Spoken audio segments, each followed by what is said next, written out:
Oh, hello there again. Welcome to the review segment of our show. Thanks to Mapito Sibidi for the AM News.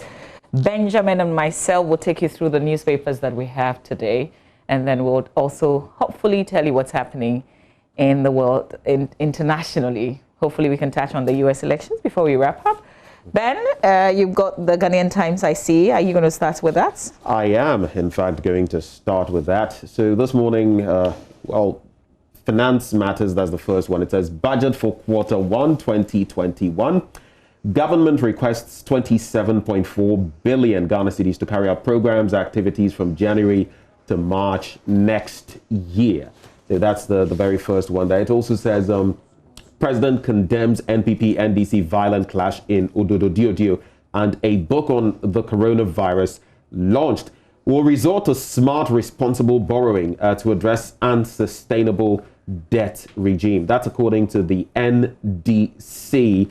It's a story I'll be delving into later on the show. But when you go to the center spread of the Ghanaian Times newspaper, it says 327,600 abortions recorded in 2017. And Mamavi, we're just, discoursing on this matter just before coming on air. Quite, a difficult pill to swallow, looking at the number of abortions. And in fact, when you look at the estimates, even the number of pregnancies per 1,000 women and how many of them are aborted, if 103 out of 194, that is staggering. And it just goes to point to the fact that a lot of people don't even know what the law says about, abortions, when it is legal. For example, when, you have the case of someone who has been involved in incest, to rape, and even idiocy per the law. It's not what you're thinking. The basic, in the law, when they refer to an idiot, it's a totally different ballgame. But on the back page, GHCCI demands 1.8 billion Ghana cedis owed contractors and others. Minister blames self-denial for increasing breast cancer fatalities. And you do know, on this Healthy Thursday, we're touching on breast cancer as well. That's it for the Ghanaian Times newspaper. Okay, so let me just follow up, because the Daily Dispatch also has got that headline on abortions. It says 200,000 abortions recorded in Ghana in 2017. Also, Tampoli to retain Gushigu for NPP, but he is not the sitting member of parliament. So, okay, well, I guess to retain for the party, but not for himself, because this will be, if he wins, then it will be the first time that he goes to parliament. Also, there's a focus on Joy FM's Israel Lai. As you well know, this year is our 25th anniversary, the multimedia group, Joy FM, to be specific. And Israel Lai is one of our longest serving members, and we put the spotlight on him this week. We thank the Daily Dispatch for telling the story. So if you missed it on television, well, you can grab the Daily Dispatch and then you can share in the Israel Lai story. Obu on sexual activity and prostate cancer, and then US elections, who is ahead, Trump or Biden? Well, it's still too early to know, right? But, you can maybe... But if you look at the polls, as for polls... Biden is ahead. But from the experience of 2016 and, Hillary Clinton and all of that, we know that we can't be too reliant. But the only thorny bit for Trump here would be that states that are usually Republican, states that swung wildly in his favor in 2016, are now indicating, per the polls and all of that, that they are going the other way, which would be problematic, because then there are hardcore Democratic, states and all of that. If they win those and Trump struggles in his own, areas of strength, then it means he's going to have a tough time come November the 3rd. Well, this piece is put together by Dr. Arthur Kennedy, so you might want to read it. It's on the back page of the paper, The Institutional Effects of the Trump Presidency, he puts it. So you can grab the Daily Dispatch. Very interesting stories in today's edition. The Business Finder is the next one I'm going to. A lot of business talk, economic talk, financial talk on the back of that budget statement. Government targets 5.7% growth, pledges to revitalize, transform the economy. Then supporters to excel under the AFCFTA, that's according to the AGI. Boosts planting for food and jobs initiative. And those are some of the major stories in the Business Finder newspaper. I'd like to do the Daily Heritage, front page of the Heritage today. School owners, parents applaud NDC for plans to include private schools in free SHS. But what I'm going to be focusing on is this story: social media attacks on churches demoralizing. That's according to Bishop Takia Boy. And that full story is on page 3. So after we go through the headlines, I'll come back and share more. Pram Beach to go high-tech. Also a story of interest for me to attract tourists, according to Nene Bantama IV. He's given some strong assurances there. And don't look for instant gains. Reverend Ismaila advises Ghanaian youth. I still can't believe that he's 50 and he still looks like he's maybe 35 or 40. Yeah. Maybe it's in the genes, not the ones he wears though. But yeah. Some people have some very good genes. I know somebody who's 50 plus, and I mean, if you met him, you'd think he was not a day older than 30. Ooh. And those are quite some good genes. And the person tells me it runs in the family. So would that we all had such genes. Looking so nice. There's a very disturbing story in the center spread of the Daily Heritage about a boy, 4-year-old, who drowned in the gutter. So he tried to cross the gutter with some other persons, including his sibling. And, you know, the water just carried him away. There was an eyewitness, didn't see exactly that happened, but he rescued one of the boys, who now said to him that, oh, my brother was carried away by the water. Very sad incident there happening in the community in the Kwabre East Municipal of the Ashanti region. Details was this just a water body, or was it on the back of some rains? Okay, it didn't say exactly. Right. It didn't say if it was because it was raining and so the gutter was full. But you can read on to the point where I read to, it didn't indicate that. Right. All right, on the back page, GFA briefs clubs ahead of league start. November is just around the corner, and clubs have been briefed on match day protocols ahead of the start of the 2020-2021 Ghana Premier League season. We don't want what happened in the Black Stars come to be happening as soon as we start our own. We don't want people recording cases of coronavirus, so we hope that they stick to the protocols and it's tight.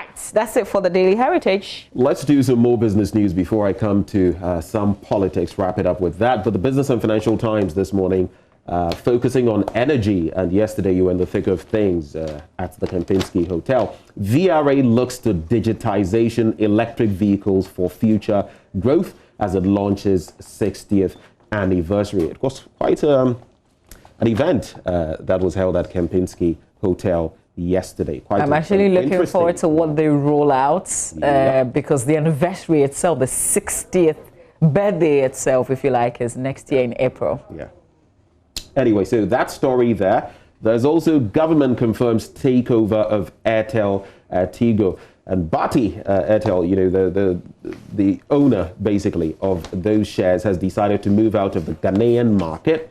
And so they are selling off those shares, and government is temporarily taking them on. The worth of that, $25 million. But Oforiatta asks for 27 billion Ghana cedis financing for 2021 first quarter budget. He plans to borrow up to 5 billion from the bond market and pins the economy's future on 100 billion Ghana cares. Then there's also Kwamina Asumaning made next Stanbic chief executive as our own friend Al Hassan and Dani. I call him our friend because he's had quite a relationship with the media, the breakfast meetings and all of that. So he's been one of those stellar ones when it comes to engaging the media. That's why I call him our friend. And very knowledgeable in his field as well. Yes. Yeah. Very. Well, he retires on November the 30th. On the back page, Olam launches... Can I just say the good thing about the person taking over has been a member of his core team for almost 10 years. Right. Talk about successive planning or succession. You know, because we talk about, you have a good leader who is leaving and everybody's thinking, who takes over? Right. Because he hasn't prepared anybody. Right. This sounds like somebody that he's prepared to take over from him, which is a good thing. A very good thing, actually. So many things are running through my mind on the back of what you've said, but I'll hold my horses. Olam launches Made in Ghana rice brand locally And that's it for the Business and Financial Times. Let's do the Daily Guide newspaper. The banner headline, police invite two Odododiodoo candidates, and that's Neelante Bannerman and Neelante Vanderpoy. But I do remember Neelante Vanderpoy telling me on the back of, the incident that happened with the clashes and what you reported on, because you went there, the Monday after the incident, that he had been invited to the police. In fact, I think when I was talking to him, he was already at the police station. So I'm not sure about this invitation, but this is the PRO of the Greater Accra Regional Police speaking to the Daily Guide and saying that they extended an invitation to the two candidates. Right. But Neelante Bannerman had said to the police that because the president was visiting the constituency, particularly because he is the chairman of the Premix Fuel Secretariat at the Ministry of Fisheries. Rather? No, this is the NPP's candidate. Right. Explaining to the police how or why he couldn't make it early enough and he needed time. And that's why he's yet to report. Because Neelante Vanderpoy also said that, interacting with us, he mentioned that out of respect for the fact that the president was coming there as a member of parliament, because he was going to hold a presser on that day, out of respect, he wouldn't hold the presser so that the president can come, do what he has to, and then the following day, which was actually yesterday, he would have the presser. And just to chip in on that, yesterday when Neelante Vanderpoy spoke to us on Campaign Trail on Joy Prime, he actually indicated that those two who were apprehended by the police were actually members of his party, and suggesting in a way that there's some subtle targeting even when it comes to the work that the police is doing. But definitely on the back of what Neelante Bannerman said, that the matter, a complaint had been lodged at the police station, the Jamestown police station. You would expect that, both parties would be invited. Yeah, okay. So according to this story, we would see maybe, but the police also doesn't give a deadline. It's just an open invitation. So we're not sure when the two candidates, if this tells us they're going together at the same time, I'm not sure, but you can read on the rest of the story in the paper today. Back on the front page, government requests 27.4 billion Ghana cedis in post-election budgets. Government laws VRA's efforts, don't underrate COVID-19. That's Bishop Dr. Charles Abban given that caution there. Where's the story? Ghanaians have been advised not to ignore the safety protocols needed to combat COVID-19. I just tried to look at the statistics as we have it today. I realized that we have 488 active cases. If you look at France, well, elsewhere they're really battling with it. France is going to be closing down. Right. They're going to shutting down again. So it's not a funny thing at all. If you look at the US, I think they recorded about 1,000 deaths yesterday or so. So the fight is still on with COVID-19. We're fortunate, but it doesn't mean that we should ignore the protocols. All right, that's it for the Daily Guide. And one interesting thing I'll just add, herd immunity doesn't even really work when it comes to COVID-19, what the scientists have been telling us. A lot of those, some diseases like chickenpox, you get it and you have immunity, you develop some resistance to it. So it's very unlikely that you'll get it again. But with COVID-19, even those who develop, those antibodies, over time, you start shedding the antibodies. So it's quite a curious ailment, which is why a lot we don't know about it. So much more that we don't know about it. But the Daily Statesman this morning, I did promise to wrap up with politics. Ghana and US 2020 elections have no similarities. Kojo Ponkroma, saying that, well, let's see how things go. Ewutu Senya NDC chairman executives defect to NPP. About 100 of them, from what we hear, or is it 9 of them, including the former chairman. Then no turning back. Ken Ofori-Atta urges Ghanaians to reject incompetent leaders, and Akufo-Addo has cleared 2.6 billion Ghana cedi Mahama debt to the VRA, says Osafo Mafo. Interesting there. You were right there with him yesterday. But wrapping up with some sporting news, Barcelona's president, Josep Maria Bartomeu, actually resigns, and there's Christian Coleman, the world record holder when it comes to 100 meters. He's been banned for 2 years for missing drug tests. In fact, he's missed 3 in a row, but if you listen to his explanation, it would appear that he might be actually contesting that decision by the governing body. So those are my final stories. It's a wrap. All right, let me do the Daily Graphic. I haven't done the graphic yet, so that's the last paper. Front page of the Daily Graphic. Government to spend 27.4 billion Ghana cedis, covers up to March 2021. MDA's debt owed VRA cleared. Comes with a picture of Mr. Emmanuel Chum Enchidako, CEO of the Volta River Authority. And then graphic launches Ashanti Regional Spotlight today. Honest Kofi Bedu. They've got the daily spotlight, what they're launching in Ashanti. There's a special pullout in the paper today. You can check it out. And then in the center spread proper, which is still on Ashanti, Swame Magazine, the lifeline of Kumasi in pictures. Very interesting, very colorful. You can take a look. Is it a Simati Turtle 1? And it's a vehicle designed and produced by, is it Smido? Do you have the center spread to show? Can they see the vehicle like a? That's like interesting. That's exactly. That's a very interesting. Yeah, you're going to see it one. shortly. And this actually, it brings to mind, Nkrumah had some projects with regard to constructing vehicles right here in Ghana. Under Kutu Echampong, some of those came to bear. Adom, I think one of them was called Adom, actually, Grace, and there was another one, similar one. You wonder when you look at Kumasi Mezin. That's how I hear they pronounce it in Kumasi. Mezin. And how far we failed to come, it's rather interesting, but quite a development there. What's the name of the vehicle again? Simati Turtle 1. Simati Turtle 1. Yeah, sounds interesting. Rather interesting. Yeah. Okay, back page. ABL organizes training workshop for 23 drivers. Ghana Swiss Red Cross support health delivery in 6 districts. Right. So I guess we can delve into the papers now. I will do all my stories from the Ghanaian Times newspaper this morning. 3 of them, 2 tying into financial matters and the other one on abortions that I just want to put out there. So first one says government requests 27.4 billion Ghana cedis. I'll not read too much from here because we're going to have a conversation on that later on the show. But this is to cover basically government operations such as compensation of employees. I spoke about ex gratia payments to be made.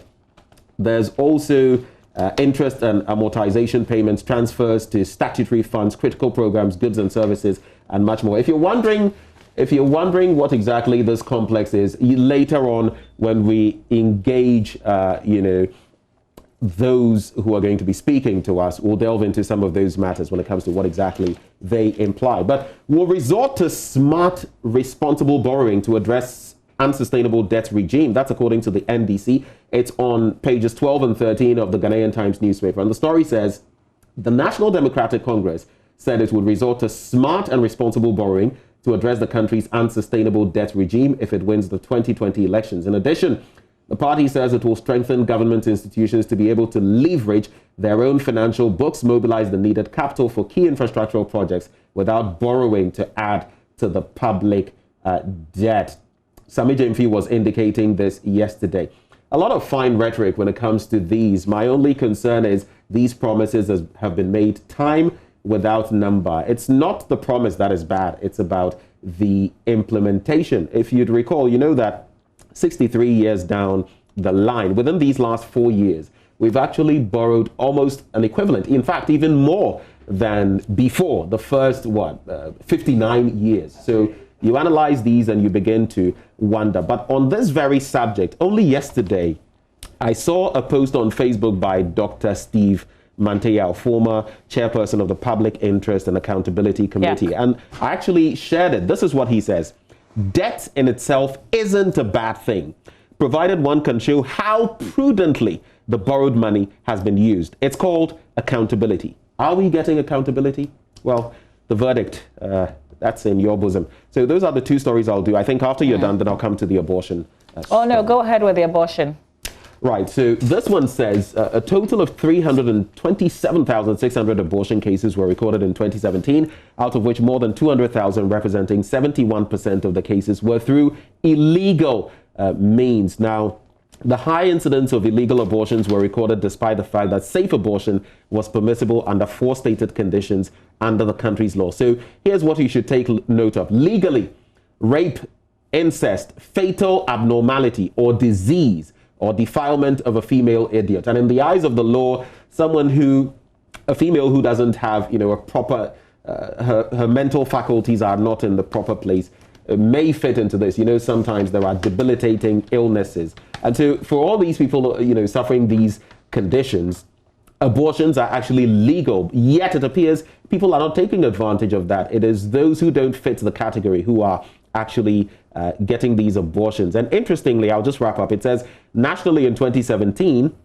an estimated 194 pregnancies were recorded per 1,000 women aged 15 to 49 in the country, of which 103 were unintended. So it appears we all ought to be very careful when it comes to this business of abortions and all of that. But I mean, you should know that there are certain things you do, and a child, an infant, could be generated out of that. So you might want to take the precautionary measures, because if you look at the number, 103, 194 out of 1,000 pregnant, 103 of them unintended. But the thing is, when it also happens to you, it would be good to walk into a proper facility. There's a family planning unit, which is all over in almost every hospital, where you can get good advice and then you can take it from there. Sometimes you can't blame the people who get pregnant. If it's your child and it's happened, you won't go back to how you didn't take precautions and that kind of thing. But you want to point them to the right place to at least seek advice. Because sometimes when it happens, you're not thinking correctly. You're just confused. And you're thinking, if I get rid of it, then I'll be fine. It's the best solution. But if you were to cool down, get somebody to talk to, you will probably either not make that option, or if you're going to take that option, it will be a safer way of doing it. You would think twice. And if you consider, for example, our Kayayes and what they go through, a lot of them being raped and all of that, even where they stay, people pounce on them and all of that, then you'd realize that for some people, it's through no fault of theirs. Absolutely. So it's not a shame to get pregnant unprepared. Just seek the right advice when it happens. Be bold and walk into a facility and open up and tell them what's happening to you. There's a very interesting story in the Daily Dispatch. I find it interesting. It's related to the campaign, but there's an MP who is promising 1 laptop, 1 teacher. And did you say 1 teacher? Yes, 1 teacher, so every teacher will get a laptop. Yes, and this is in Navrongo. And I find the reasoning rather very convincing, if you like, because he says as part of effort to better education, he's promised to provide laptops and tablets for teachers to facilitate teaching and learning, which is good, but also intends to provide incentives for teachers who are posted to remote and deprived areas to encourage them to give out their bests. And that's why I think it's a very good reasoning behind it. That's Samson Gombu Chiragia. He comes up against the NPP's Tagoba Abayage, who unseated the incumbent MP for Navrongo, who's the aviation minister. That was a huge one. So that's the NDC's candidates for Navrongo making these promises, which I found fascinating. I thought I'd highlight on that. You know what fascinates me about that? Recently, when Winston Amwa was in Boku, ballot box, that matter came up. And one of the speakers actually raised the issue that another MP, I think he was making reference to the North Tong member of parliament, Okujeto Ablakwa, that he had done it, and why was his member of parliament not doing that? Because they lack, computers. So you may take it for granted, but in some parts of the country, the northern belt is pretty deprived in some of these areas. Internet connection, access to such facilities. So I bet for the even people in the greater region, in the major cities would also appreciate something like this. But some places more than others, really. Yeah, absolutely. Oh, there was a story about the Reverend Bishop Takia Boy, who says social media attacks on churches are demoralizing, to pastors, if you like. He's referring to actors playing false prophets and causing women to remove their underwear while shaving them as an abominable thing against the church. So sometimes we see these things on social media and people just quickly draw the conclusion that it's a proper pastor that's doing this, and then they start you know, insulting and doing all manner of things. And so he says he's particularly speaking to the church and saying that when you see things on social media, don't just conclude immediately. Take your time and appreciate the story. Sometimes they're not exactly true. Okay, I think we're done here. You can go to myjoyonline.com where we have plenty of stories. When we come back from sports, and Oreku is presenting sports today in the comfort of his office, it will be a good view, I promise you. When we come back, Benjamin will be going through the key highlights of yesterday's presentation and talking to our guests on the realities of some of the things that the finance minister said in Parliament. Are we, you know, cutting our coat according to our size? Are we spending more than we have and, you know, building on debts? That conversation will be right after sport. And of course, we're talking stroke, and then we're talking breast cancer also here on our show. So very interesting conversations to come. First, though, is Oreku Ampofo with sports.